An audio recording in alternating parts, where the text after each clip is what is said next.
జై భారత్ అయోధ్యరాజు తోటి భారతీయులందరికీ నమస్కారాలు తెలియజేస్తూ మే 13 నుంచి నిన్నటి వరకు 7 విడతలుగా జరిగినటువంటి సార్వత్రిక ఎన్నికల యొక్క పోలింగ్ ఏదైతే ఉన్నదో దానికి సంబంధించి నిన్న విడుదలైనటువంటి అనేక సంస్థలు ఎగ్జిట్ పోల్స్ కూడా మనం చూసాం.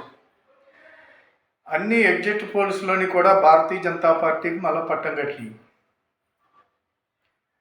350 ప్రతి ఒక్క సంస్థ కూడా 350కి పైన 400 లోపు అనేటువంటిది చూపించుకుంటూ వచ్చినాయి. 2 సంస్థలు 400 ప్లస్ కూడా చూపించింది. ఈ మనం ఖచ్చితంగా గమనించవలసినటువంటి విషయం.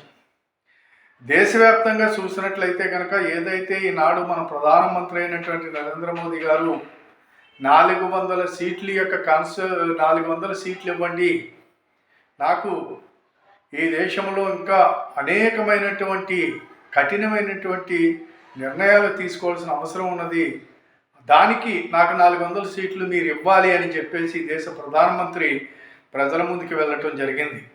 అయితే అవన్నీ కూడా ఈరోజు మనం చూసుకున్నట్లయితే ఖచ్చితంగా వర్కౌట్ అయినట్టే మనకు కనపడుతుంది.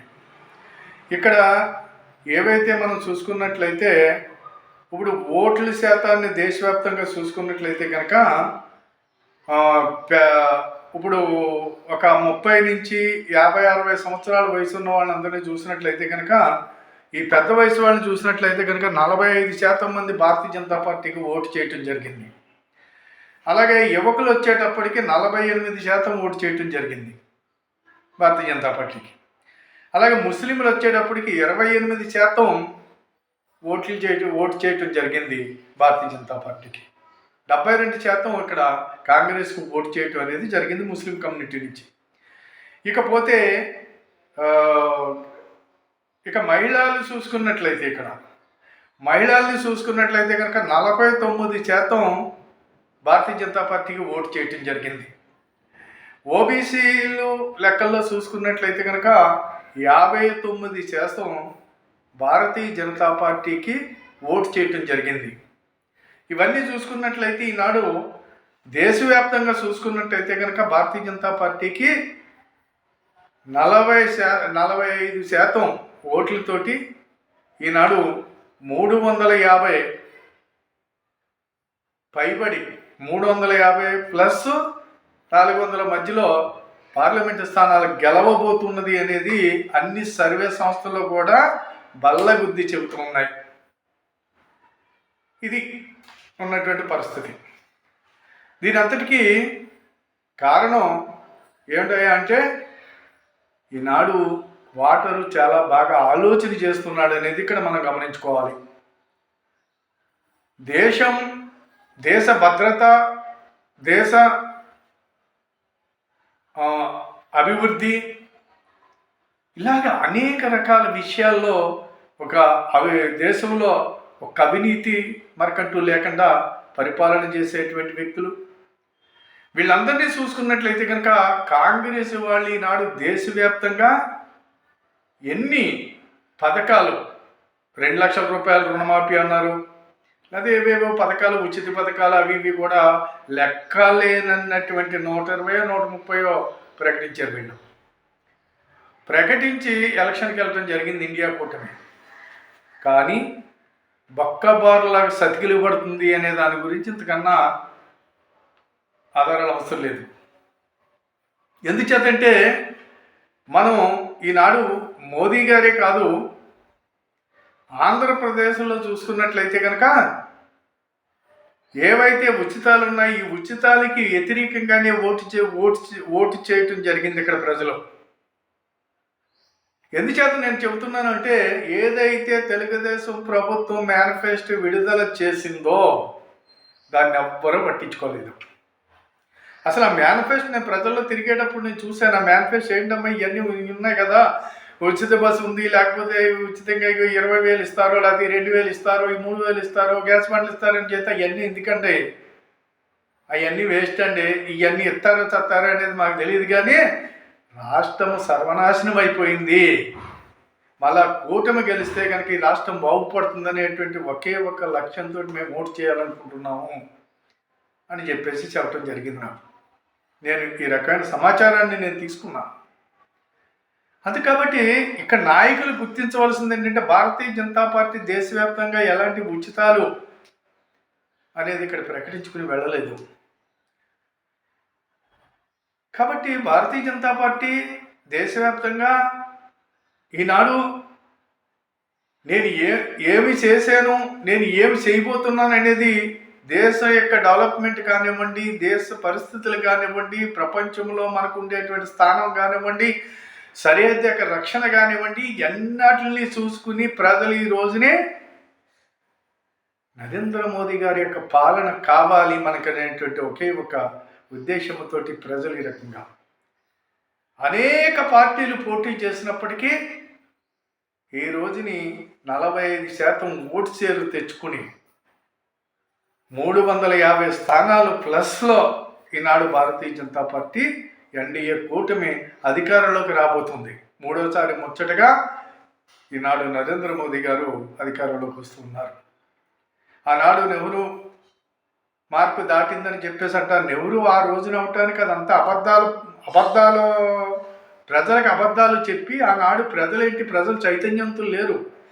గ్రామంలో ఎవరో ఒక పెద్దవాడు ఉంటే పెద్ద ఓట్లు చేస్తే అందరూ కాంగ్రెస్కి వేయమంటే కాంగ్రెస్కి వేసేవారు. అది పెద్ద లెక్కల్లోది కాదు అసలు. ఆ రోజుని స్వతంత్రం తెచ్చింది కాంగ్రెస్ అని మాయమాటలు చెప్పి ప్రజలకి చరిత్రను వక్రీకరించి నెహ్రూ ఆటాడుకున్నాడు. మూడు సార్లు ప్రధానమంత్రి అయినా, 4 సార్లు ప్రధానమంత్రి అయినా. కానీ నరేంద్ర మోడీ గారు ఈ దేశ యొక్క గౌరవాన్ని, ఈ దేశ యొక్క సంపదని, ఈ దేశ యొక్క భవిష్యత్తుని ముందుకు తీసుకెళ్తున్నారనేది ఈనాడు ప్రజలు గమనించి వారికి ఓటు చేయటం అనేది జరుగుతుంది పార్టీకి.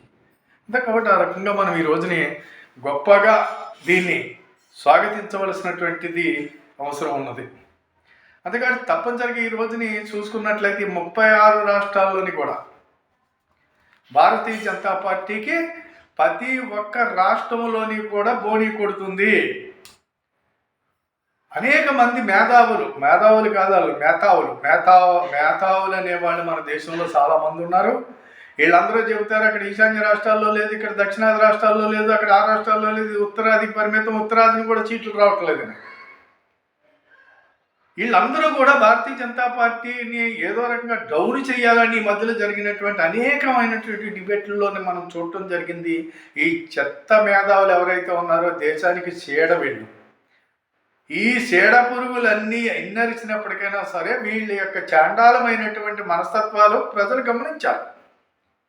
అంతే కాబట్టి దేశ కోసం, దేశ గౌరవం కోసం చేసేటువంటిది ఏదైతే ఉందో ప్రజల కళ్ళ కట్టినట్టు కనపడుతుంది.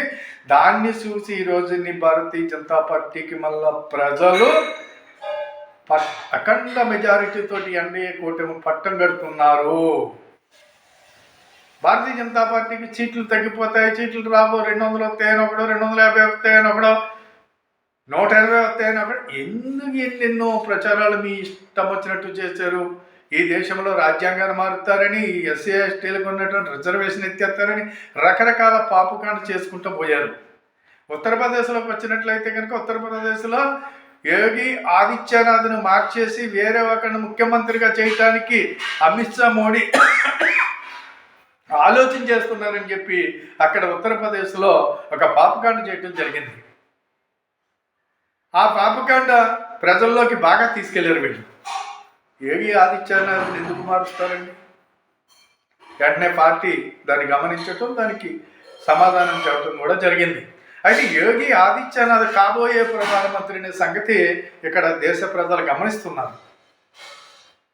ఆయన ప్రధానమంత్రి కావాలని దేశ ప్రజలు కోరుకుంటున్నారు. మోదీ గారి తర్వాత యోగి గారు కావాలని. ఎందుకంటే ఇలాంటి పాపకాండలు ఎన్ని చేసినప్పటికైనా, ఎన్ని ఉచితాలు ప్రకటించినప్పటికైనా సరే, మీరు ఎన్ని అబద్ధాలు మాట్లాడినప్పటికైనా సరే, భారతీయుడికి ఓటేసి భారతీయుడిని పరిపాలించేటువంటి సత్తా కలిగినటువంటి భారతీయుడిని నాడు ఈ దేశంలో నిలబెట్టుకుంటుంది భారతీయ యొక్క సమాజము. అంతే తప్పించి ఇటలీ పక్షులకో, విదేశీవాడు స్థాపించినటువంటి కాంగ్రెస్ పార్టీకో, ఆ పార్టీకి నాయకత్వం వహిస్తున్నటువంటి ఇటలీ పక్షులకి, దాని వెనకాల చేరినటువంటి ఈ యొక్క దొంగలు కూటమి ఏదైతే ఉన్నదో ఈ కూటమిని అందరూ కూడా ప్రజలు గమనిస్తున్నారు, ప్రజలు అసహించుకుంటున్నారు మిమ్మల్ని. అంతే కాబట్టి దయచేసి రేపు 4వ తారీఖున రాబోయేటువంటి ఈ రోజున ఆంధ్రప్రదేశ్లో కూడా ఉన్నటువంటి పరిస్థితులు చూసినట్లయితే కూటమి అధికారంలోకి వస్తుందనేది అనేక సంస్థలు చెప్పడం జరిగినాయి. అధికారంలోకి వస్తుందనే రేపు 4వ తారీఖున తప్పనిసరిగా మనం వేచి ఉండవలసిన అవసరం ఉంది. తప్పనిసరిగా ఆ రోజుని మన ఈ ఫలితాలన్నింటినీ కూడా ఇదే రకంగా చూడబోతామనేటువంటి ఆశతో ఎదురు చూద్దాం అని చెప్పేసి కోరుతూ మరి వీడియో 10 మందికి చేర్చేయండి, దయచేసి సబ్స్క్రైబ్ చేసి 10 మందికి చేర్చేయమని చెప్పేసి కోరుతూ మరి అందరికీ నమస్కారాలు తెలియజేసుకుంటూ సెలవు తీసుకున్నాం. జై భారత్, జై హింద్.